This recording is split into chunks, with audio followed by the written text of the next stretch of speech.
n'y a qu'une seule attitude que le chrétien puisse avoir envers la crainte qui soit acceptable à Dieu, et c'est très simplement la suivante. Je ne craindrai pas.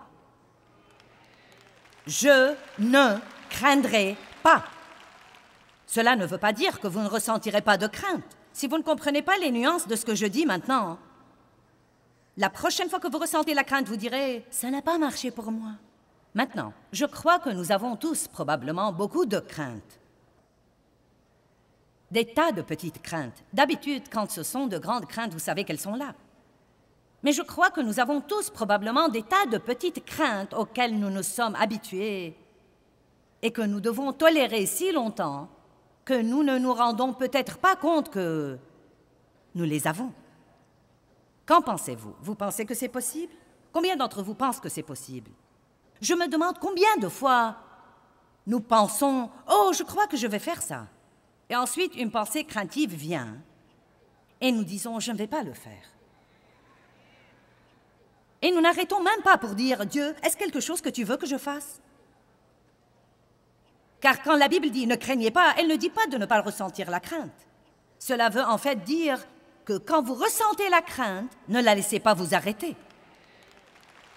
Le courage n'est pas l'absence de la crainte, c'est de foncer face à la crainte.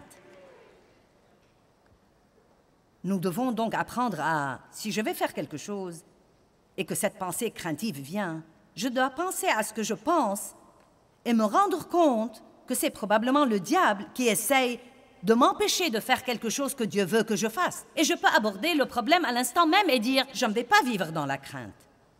Je ne vais pas vivre dans la crainte. C'est le moment de parler à haute voix. Je ne vais pas vivre dans la crainte parce que Dieu est avec moi et aller de l'avant. Aller de l'avant. Vous savez quoi?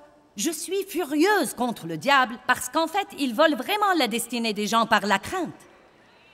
Et je ne veux pas que vous laissiez le diable vous voler votre destinée. Je veux que vous possédiez la terre promise et non seulement aller à l'église et entendre parler d'elle et en parler toute votre vie et prier pour la posséder, mais ne jamais vraiment vivre dans les promesses de Dieu. Je veux que vous jouissiez de Dieu et que vous jouissiez de vous et que vous jouissiez des gens qui vous entourent et que vous fassiez tout ce que vous pouvez faire dans votre vie pour la gloire de Dieu. Mais la crainte entravera tout ça. Ce serait probablement pitoyable si nous pouvions entasser tout ce que le diable a volé à tout le monde ici ce soir dans cette salle collectivement par la crainte. Nous serions absolument exaspérés pour avoir laissé l'ennemi nous faire ça. Oui, j'ai dit, pour avoir laissé l'ennemi nous faire ça. En fait, je vais vraiment faire un pas de foi là et dire quelque chose. Je ne suis pas sûre que vous puissiez chasser la crainte par la prière. Vous savez ce que vous devriez prier? Je crois que vous devriez prier Dieu de vous donner le courage de confronter la crainte quand elle vous assaille. Vous savez pourquoi? Parce que Satan va toujours essayer de vous empêcher d'avancer. Toujours. L'apôtre Paul dit dans 1 Corinthiens 16, verset 9, « Une porte grande et efficace est ouverte à mon activité et il y a beaucoup d'adversaires. » Nouveau niveau, nouveau diable, c'est comme ça que ça marche. Nous prions pour la promotion et nous oublions que nous aurons quelque chose avec la promotion. Une porte grande et efficace est ouverte à mon activité et il y a beaucoup d'adversaires. Ne demandez pas quelque chose à Dieu si vous n'êtes pas prêt à payer pour l'avoir. Parfois, Dieu essaie de nous donner quelque chose et nous sommes comme « Eh bien, je ne comprends pas ce qui se passe. » Eh bien, c'est le diable qui essaye de vous effrayer. Vous devez donc dire « Je ne craindrai pas ». Tant que vous êtes sûr et que vous savez dans votre cœur que vous faites ce que vous croyez que Dieu vous mène à faire ou vous a demandé de faire, ou si c'est quelque chose dans la parole de Dieu, à ce moment-là, vous devez aller de l'avant. La crainte veut dire abandonner, s'enfuir. Et il y a tant de sortes différentes de craintes. Non, mais je les ai cherchées dans le dictionnaire une fois, et je les ai cherchées dans l'encyclopédie, et c'est la crainte de ceci, et la crainte, et la crainte, et la crainte, et cette phobie, phobie, phobie, phobie. Et vous savez, je vais me prêcher moi-même ce week-end aussi bien que vous. Car bien que je ne sois pas une personne vraiment craintive, je sais qu'il y a de petites craintes que j'ai probablement tolérées dans ma vie. Et je ne veux plus ça, car je ne crois pas que Dieu veut que nous ayons la moindre crainte. Je crois qu'il veut que nous soyons audacieux, courageux, sûrs de nous et pleins de foi. Audacieux, courageux, sûrs de nous et pleins de foi. Il veut que nous marchions la tête haute et non pas baissée. Il veut que nous ayons un but et non pas traîner les pieds comme si nous n'en avions pas. Il ne nous veut pas les bras ballants, il nous veut vigilants. Il ne nous veut pas inactifs à cause de la crainte. Il nous veut actifs et que nous causions au diable tous les jours une dépression.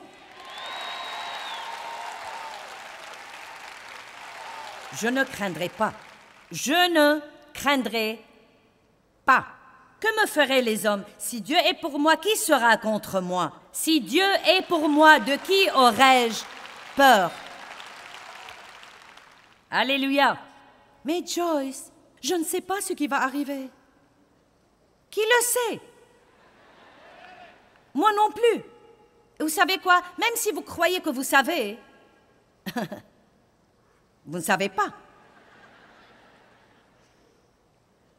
Eh bien, Dieu m'a dit. Peut-être qu'il vous a dit ce qui va arriver, mais je parie qu'il ne vous a pas dit quand. Et donc, vous serez testé comme tous les autres. Oh, tu as inventé ça, Dieu ne te l'a pas dit, ça ne va jamais arriver, tu ferais aussi bien de l'oublier. Combien de craintes est-ce que nous tolérons dans nos vies? Père, je prie en ce moment au nom de Jésus que la moindre crainte que nous tolérons dans nos vies, par paresse ou parce que nous l'avons tolérée si longtemps que nous ne reconnaissons même plus ce qu'elle est, je prie que tu nous la révèles et que, une par une, nous résistons et nous luttions contre la crainte jusqu'à ce que nous soyons complètement libérés de son tourment. Au nom de Jésus. Amen. Eh bien, chaque fois que nous décidons d'obéir et nous décidons de croire et de recevoir quelque chose par la foi, comptez là-dessus, la crainte viendra. La crainte viendra, mais nous pouvons y répondre par la foi toutes les fois et dire « Je ne craindrai pas ».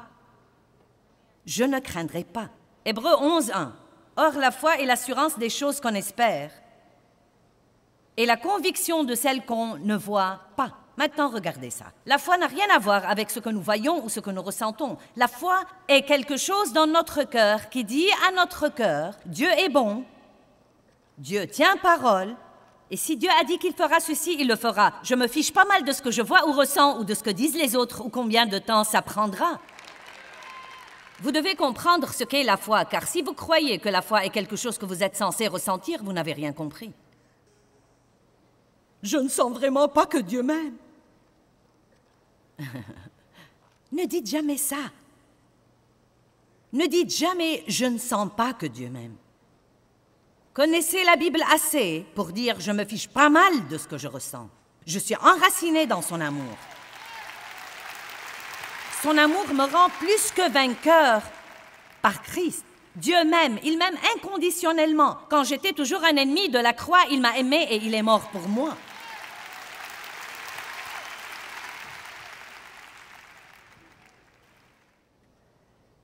La crainte est l'ennemi de la foi. Eh bien, tout doit avoir une force qui s'oppose à lui sur terre. Et je n'arrive pas à trouver quelque chose qui n'en a pas. Pour que la foi travaille et ait de la valeur, il doit y avoir la crainte qui vient contre elle. Vous dites, j'aimerais mieux ne pas avoir toute cette opposition. Eh bien, si vous n'aviez pas d'opposition, vous seriez peut-être un pire gâchis. Vraiment, nous serions peut-être de pires gâchis que nous ne le sommes. Dieu nous donne ces choses opposées parce qu'il veut que nous choisissions. Nos propres choix, les choix que nous faisons, sont en fait certaines des choses les plus importantes dans notre vie. Chaque choix est une graine que nous semons et qui apporte un genre de récolte dans notre vie. Quand nous avons le privilège de mener les gens à Christ, nous leur disons toujours « c'est la décision la plus importante que vous puissiez prendre ». Et vous pouvez prendre la décision de ne pas résister à la crainte, de la laisser vous envahir et vous dominer, car y résister demande du travail et est parfois un peu inconfortable. Mais c'est votre choix et vous récolterez les fruits d'avoir permis à cette crainte de rester dans votre vie. Et cela veut dire que vous n'allez pas expérimenter la plénitude de tout ce que Dieu avait pour vous. Non, mais croyez-vous honnêtement que j'aurais pu faire ce que je fais si j'étais timide et craintive et... Non. Bien sûr que non. Non, je n'aurais pas pu. Eh bien, Joyce, tu es naturellement courageuse. Vous savez, à certains égards, je le suis, mais à certains égards, je ne l'étais pas. Il y a eu des choses que j'ai dû faire en ayant peur. Beaucoup, beaucoup, beaucoup de choses que j'ai dû faire en ayant peur. Jean chapitre 14, verset 27. « Je vous laisse la paix, je vous donne et je vous lègue ma paix. Ce n'est pas à la manière du monde que je vous la donne, que votre cœur ne se trouble pas et ne cède pas à la lâcheté. » Eh bien, je ne peux rien changer à ce que je ressens. Ressentir la crainte n'est pas avoir peur.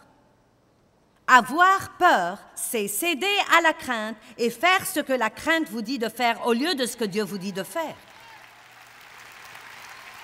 Maintenant, que les choses soient bien claires. Vous savez, si vous avez peur des eaux profondes, je ne vous suggère pas d'aller sauter du plongeoir ce soir pour prouver quelque chose. Quelqu'un m'a demandé si j'étais une bonne nageuse. Je lui ai dit, si je tombe à l'eau, vous feriez mieux de vous y jeter aussi. Mais je n'ai pas besoin de faire ça. Ce n'est pas quelque chose que Dieu me dit de faire. Je parle en fait des choses que le Seigneur nous dit de faire. La crainte amène le tourment, dit 1 Jean 4. La crainte amène le tourment. Or, évidemment, le seul moyen dont nous pouvons complètement surmonter la crainte, c'est de connaître l'amour parfait de Dieu pour nous. 1 Jean 4, 16 à 18. Le parfait amour jette dehors la crainte. Et celui qui craint n'a pas encore connu l'amour ou n'est pas accompli dans l'amour. Donc, plus nous savons et plus nous avons une révélation sur l'amour de Dieu pour nous, moins nous aurons peur parce que nous croirons comme un petit enfant qui dit « Mon papa va s'occuper toujours de moi ».